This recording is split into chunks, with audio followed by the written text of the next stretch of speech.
जय श्री कृष्णा। राधे राधे फ्रेंड्स, कैसे हैं आप सब। मेरे लड्डू गोपाल चैनल में आप सबका स्वागत है। फ्रेंड्स, आज मैं आप सबके साथ शेयर करूंगी 2024 में मोक्षदा एकादशी का पूजन का शुभ समय क्या है, शुभ मुहूर्त क्या है और पारण का शुभ मुहूर्त क्या है, शुभ समय क्या है, पारण कैसे करना चाहिए, पारण के दिन क्या खाना चाहिए, कैसे करना चाहिए, क्या करना चाहिए, आज मैं आप सबके साथ शेयर करने वाली हूँ। फ्रेंड्स, तो वीडियो पसंद आए तो लाइक ज़रूर कर लीजिएगा और हमारे चैनल पर अगर नए हैं तो सब्सक्राइब करके घंटी वाले चिन्ह को प्रेस कर लीजिएगा, ताकि जब भी कोई वीडियो अपलोड करे तो उसका नोटिफिकेशन आप तक आसानी से पहुंच सके। फ्रेंड्स, तो सबसे पहले तो देखिए, आप ये जान लीजिए कि आप जो है ना पूजा का शुभ समय क्या है।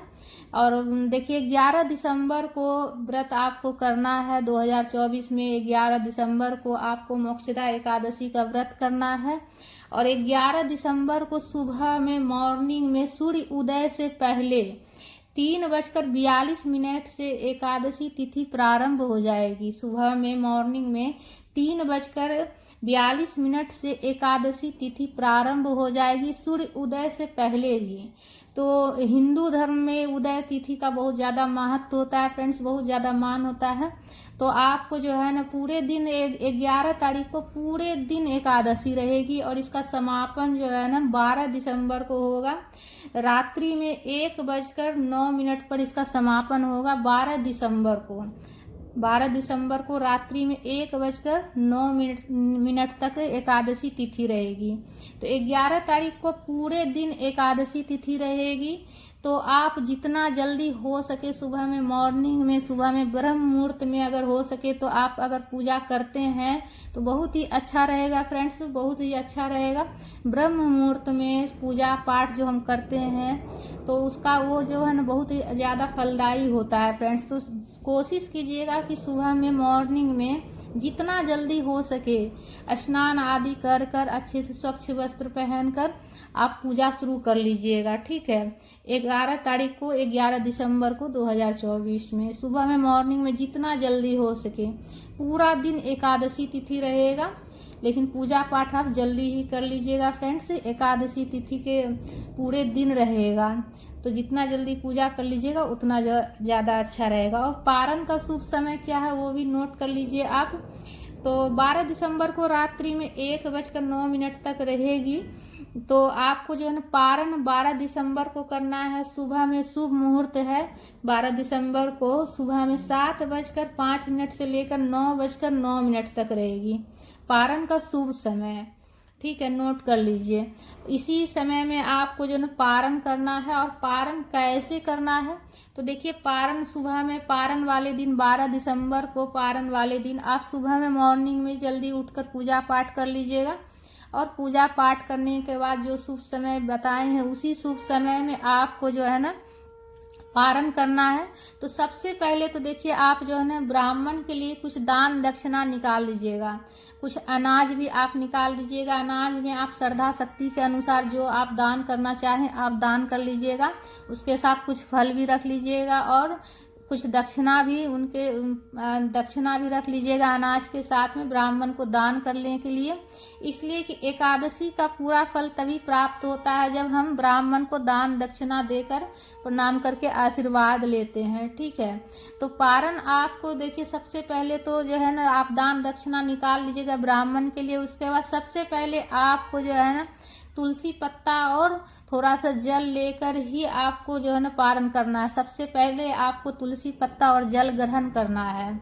ठीक है, उसके बाद ही कुछ खाना पीना है। तो उस दिन आप कोशिश कीजिएगा कि पारण वाले दिन भी लहसुन प्याज ना खाएं। पारण वाले दिन देखिए, नियम तो है एक समय भोजन ग्रहण करने का। और भोजन में जैसे कि आप पारण वाले दिन चावल ग्रहण कर सकते हैं। दाल चावल उस दिन विशेष रूप से बनाइएगा जरूर से। और चावल दाल आपको ग्रहण करना है। आप चाहे तो आपके घर में लड्डू गोपाल जी हैं, विष्णु भगवान जी को भी आप दाल चावल को उस दिन भोग लगा सकते हैं। द्वादशी के दिन दाल चावल बनाकर आप प्रभु को भी भोग लगाइएगा और आप भी ग्रहण जरूर कीजिएगा। नियम है एक टाइम खाने का, लेकिन अगर आप एक टाइम नहीं खा सकते हैं, तबीयत ज़्यादा सही नहीं रहता है, तो आप 2 बार भोजन ग्रहण कर सकते हैं। सूर्यास्त से पहले कोशिश कीजिए कि आप जो है 2 बार भोजन ग्रहण कर ले, सूर्यास्त के बाद भोजन ना ग्रहण करें, ऐसा नियम होता है। तो देखिए, आप अगर द्वादशी के दिन पूरा नियम अगर आप कर लेते हैं, एकादशी के दिन भी आपको नियम करना है, नियम से पूजा पाठ करना है, और द्वादशी के दिन भी अगर आप नियम से ब्राह्मण को दान दक्षिणा देकर और नियम से अगर आप अपना व्रत खोलते हैं, तभी आपको एकादशी का व्रत का पूरा फल प्राप्त होगा फ्रेंड्स। मोक्षदा एकादशी का व्रत करने से घर में धन्य दान की कभी कमी नहीं रहती है, सुख समृद्धि हमेशा बनी रहती है और अंत में मोक्ष की प्राप्ति होती है। व्रत करने वाले को मोक्ष की प्राप्ति तो होती ही है, साथ ही जो हमारे पितृ हैं उनको भी मोक्ष की प्राप्ति होती है, उन्हें भी मोक्ष प्राप्त होता है।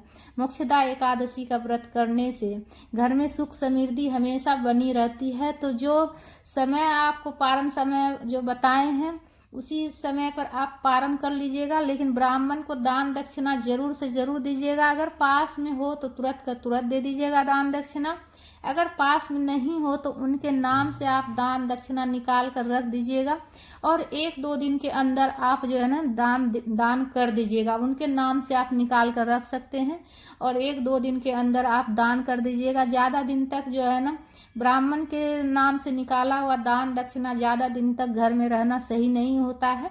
जितना जल्दी हो सके दान अगर कर देते हैं तो ज़्यादा अच्छा होता है। और एकादशी का पूरा फल तभी प्राप्त होता है जब ब्राह्मण को हम द्वादशी के दिन दान दक्षिणा देते हैं। और उस दिन दाल चावल बनाकर आप ग्रहण कीजिएगा। सबसे पहले आप तुलसी पत्ता और जल ग्रहण कीजिएगा, उसके बाद ही कुछ खाइएगा। आप रोटी भी खा सकते हैं, और लेकिन विशेष रूप से उस दिन जो है ना द्वादशी के दिन चावल दाल खाया जाता है। एकादशी के दिन चावल का प्रयोग नहीं किया जाता है, पूजा में भी अक्षत नहीं चढ़ाया जाता है एकादशी के दिन, और तुलसी पत्ता भी एकादशी के दिन नहीं तोड़ा जाता है फ्रेंड्स। एकादशी के दिन ना ही आपको तुलसी पत्ता तोड़ना है, पूजा के लिए आप 1 दिन पहले ही तुलसी पत्ता तोड़ कर रख लीजिएगा। एकादशी के 1 दिन पहले ही तुलसी पत्ता तोड़ कर रख लीजिएगा। एकादशी के दिन आपको तुलसी पत्ता नहीं तोड़ना है, और एकादशी के दिन आपको पूजा में अक्षत भी नहीं चढ़ाना है। आप द्वादशी के दिन जो है ना आप तुलसी पत्ता तोड़ सकते हैं, और द्वादशी के दिन तुलसी में आप जल भी चढ़ा सकते हैं। एकादशी के दिन आप तुलसी में जल नहीं चढ़ाइएगा, इसलिए कि एकादशी के दिन तुलसी माता का भी व्रत रहता है, तो इसीलिए से तुलसी माता का व्रत भंग हो जाएगा, खंडित हो जाएगा व्रत तुलसी माता का। इसलिए एकादशी के दिन तुलसी में जल नहीं चढ़ाना चाहिए। आपको द्वादशी के दिन आप तुलसी पत्ता भी तोड़ सकते हैं और जल भी चढ़ा सकते हैं, और उस दिन तुलसी पूजन भी अच्छे से करिएगा। एकादशी के दिन भी तुलसी में आप दीप दान कर सकते हैं, पुष्प वगैरह चढ़ा सकते हैं, सिंदूर लगा सकते हैं, लेकिन आपको जल नहीं चढ़ाना है एकादशी के दिन तुलसी में फ्रेंड्स। तो ये नियम होता है फ्रेंड्स एकादशी।